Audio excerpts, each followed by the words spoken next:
किछि किछि लोक हसिबाकू भारी भल पाती किंतु किछिटा कारण पाई आउ समस्तक आगरे से हसी पारंती नाही। हलदिया दांत व्यक्ति सुंदर हसकू नष्ट कर दिए। अनेक लोक हलदिया दांत देखि लज्जित होती एवं फिका पड़िजिबा देखि इज्जत अनुभव करती।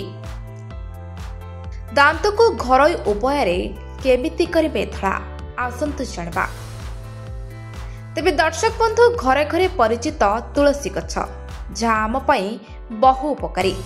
जड़े निजर दांत को सुस्थ रखिपर एवं मुखर स्वच्छता को उन्नत करिपर।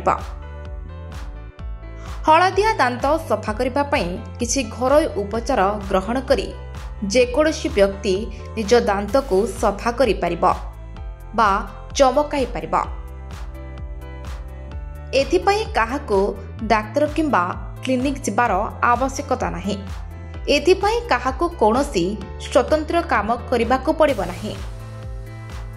गछर गोटिए पत्र ही एसबु समस्यार समाधान करि परिबा।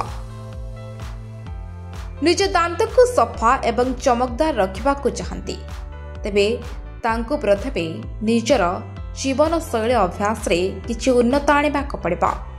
एथिपई सिगारेट गोटका इत्यादि सेवन को संपूर्ण बंद करने को पड़ेगा।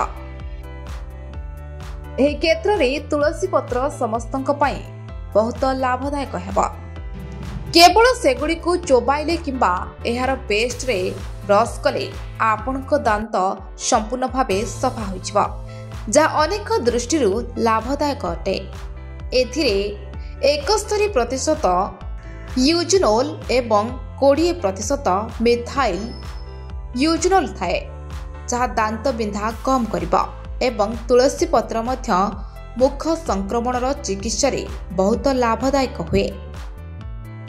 तुलसी पत्र चोबाई पारिबे, पाउडर तैयारी करि पारिबे किंबा पेस्ट भाबरे एहाको व्यवहार करि पारिबे।